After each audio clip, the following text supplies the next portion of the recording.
কুষ্টিয়ায় প্রায় ৪ ফুট লম্বা এক রাসেলস ভাইপারকে আদামারা করে গলায় রশি পেঁচিয়ে গাছে ঝুলিয়ে রাখে স্থানীয় এলাকাবাসী। গত মঙ্গলবার কুষ্টিয়ার কুমারখালী উপজেলার শিলাইদহ ইউনিয়নের কল্যাণপুর বটতলা এলাকায় এই ঘটনা ঘটে।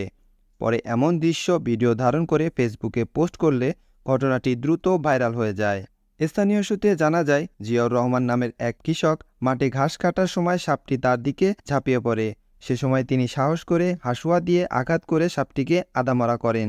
এরপর স্থানীয়দের ডাকলে তারা সাপটিকে গাছে ঝুলিয়ে রেখে ফাঁসি দিয়ে হত্যা করে। পরে সবার অনুরোধে এক স্থানীয় পল্লী চিকিৎসক সাপটির পেটে বাচ্চা আছে কিনা তা দেখার জন্য ব্লেড দিয়ে কেটে তা পর্যবেক্ষণ করেন। সবশেষে সাপটিকে পুড়িয়ে মাটি চাপা দিয়ে দেয় এলাকাবাসী।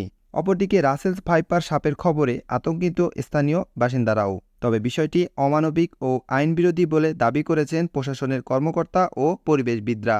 উপজেলা বন বিভাগ কর্মকর্তা মোহাম্মদ আরিফুর রহমান জানান, এভাবে একটি জীবকে প্রকাশ্যে ফাঁসি দিয়ে হত্যা করে পেট চেরাই করা আইনবিরোধী ও ন্যাক্কারজনক। বিষয়টি খোঁজখবর নিয়ে ব্যবস্থা গ্রহণ করার কথা জানিয়েছেন তিনি। এমন দুর্ঘটনায় দুঃখ প্রকাশ করে উপজেলা নির্বাহী কর্মকর্তা এস.এম.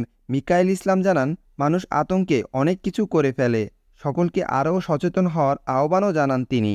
প্রিয় দর্শক, ভিডিওটি একটি লাইক ও শেয়ার দিয়ে কমেন্টসে আপনার মূল্যবান মতামত জানাতে পারেন। আর চ্যানেলটি ভালো লাগলে সাবস্ক্রাইব করে আমাদের পাশে থাকার অনুরোধ রইল।